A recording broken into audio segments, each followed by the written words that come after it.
My guest today is Randall Rigdon Jr., a YouTuber better known by his channel name Oddheader. He has over 663,000 subscribers and over 109 million views total. His videos cover video game unsolved mysteries, Easter eggs, and all the weird and odd things in between. Thanks for having me. Great to be here. Let's jump right into it. Where did the name Oddheader come from? It was actually for a class project from what I remember, but I think it was just like a 101 class in college my freshman year. And I think the teacher was just like, you need to make a Twitter. I think that was the whole assignment.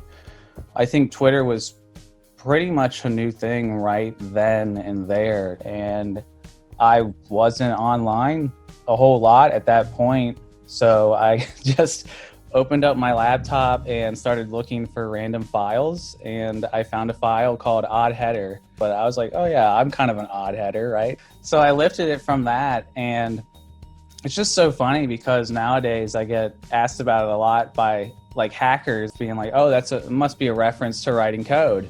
And I'm like, oh yeah, of course.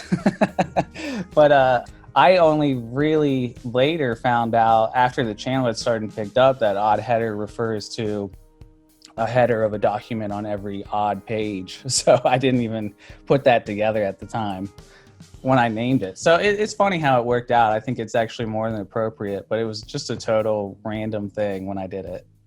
What inspired you to start uploading videos onto YouTube? I was at the time working for like a local homeowners like education, but this guy that I was working for, he also ran like a YouTube teaching homeowners how to fix problems and things like that. But when I was working for his YouTube and I was looking at his numbers and I was like, how is he making so much money a month? You know, like he's making way more money than I am doing online journalism. And he's just talking about bricks. So it's honestly using the know-how that he gave me in running his YouTube channel and thinking like, what is the kind of content I think people would eat up? And I was thinking about it for a long time, and I attempted a few different things, but I think I started to remember my expertise kind of lies in video game mysteries and Easter eggs. I've been a part of that world for a very long time, found a few Easter eggs myself, and I used to be an admin for the site eeggs.com when I was like 9. I have no idea how I ended up there. But I was very passionate about Easter eggs very early on. So this is my full-time job. Very late in life, I ended up capitalizing on my childhood passion, but that's how it worked out. When I started making the YouTube channel, at first it was performing pretty decently. I mean, it was getting like 100,000 views every video pretty early on.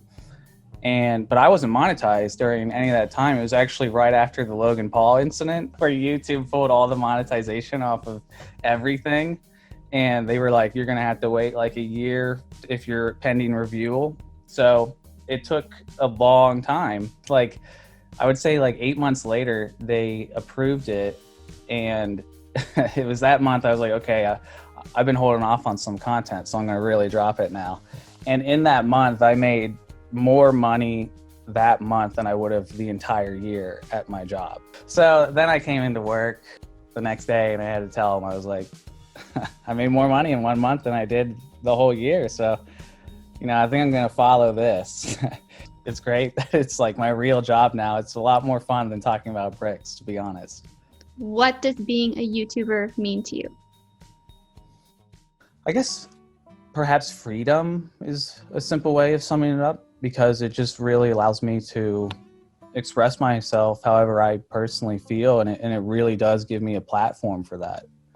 Maybe, you know, platforming or platform or something like that's a better word, but I think that's like what YouTube, you know, really does for people, is it can give them a platform, because I really came from nothing. I just started throwing the content out there.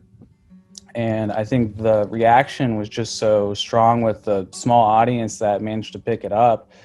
And YouTube has pretty good tools for recognizing when audience reaction is really strong, and then it starts to feed it outwards. So, you know, I'm incredibly thankful for what YouTube's built over there. They've been doing it for like 20 years now, and they have a system that works, and I don't think anybody else will ever have anything like it as far as I can see. So yeah, YouTube's awesome. It changed my life. It absolutely did.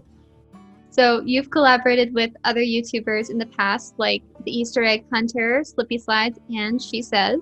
Mm-hmm. But who's the biggest YouTuber you would love to collab with? I think there's a lot of people where I just don't ever see it happening because we're just too different. But I think maybe doing something with like the Angry Video Game Nerd one day, because he's just kind of, I see him as like, you know, an icon a little bit in this space. Like he started a lot of all of this. So to eventually do something with him would be just very surreal because he was a big influence. Now, in your videos, you find weird, wacky, and odd things all the time. Out of all the mysteries, Easter eggs, out-of-bounds discoveries, which one is your favorite?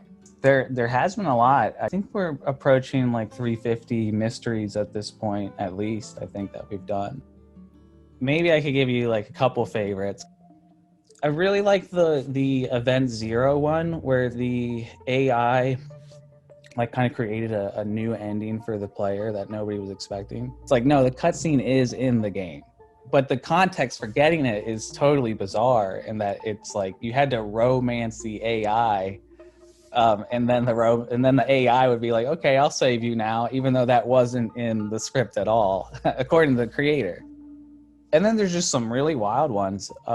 Pretty recently, I covered the Ben and Ed mystery, and that one just it kept rabbit holing further and further down. I went on Reddit, and I was trying to figure it out. And then there was some people that were like, oh, there's a lot of Spanish videos about it. And then it was like, oh, this guy has 70 videos on the subject. It was a ridiculous amount. Each video is like an hour long. And then it just went further and further, where like a guy cut off his foot. And I was like, where is this going? I've never seen a mystery go this far, and honestly never heard anything about it. And I think another mystery that was very similar to that I recently covered was, I hope I say this right, Kimitachi no Yoro 2, I think it was what it was called. And it was a Japanese game. And in the middle of the game, it like froze up, and there was a message from the developer. And the message came on, the guy's like, I've been suffering from delusions, from working on this game. And it's like, we can all believe that from the hell stories we hear about working in game development. That was a really clever and really smart one. That's probably the first three that come to my head anyway, is like, wow, those ones were just unbelievable. Now, for a little bit of a pivot, a lot of people may not have known this about you, but you make music as well. Under the name Dark Color, you've released 4 albums, and your tracks can typically be heard in the background of your videos. So do you write your tracks specifically to be for your videos, or do they just end up fitting so well? It's actually both. A lot of it was just my back catalog, a lot of beats and drafts and things I was just sitting on that just fit really well. But like for the video before this last one, I wrote that whole song to the video. It was all basically sound for picture. I just sat at my desk and pulled over my keyboard here, which I always have sitting right in front of my other typing keyboard. And while I watched the video, I just put sounds to the picture and figured out what I thought fit best. Also, you're American, right? Yeah. So, but you spelled color with a U. So I'm Canadian, and I appreciate that, but I'm just wondering why you spelled it with a U, because you guys don't do that. Yeah, I mean, it was really, though, just me, you know, being a silly kid and just being like, well, let's spell it a different way, you know?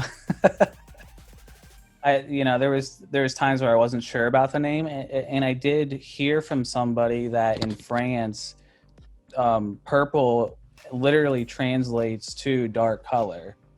And, you know, I'm a huge purple guy.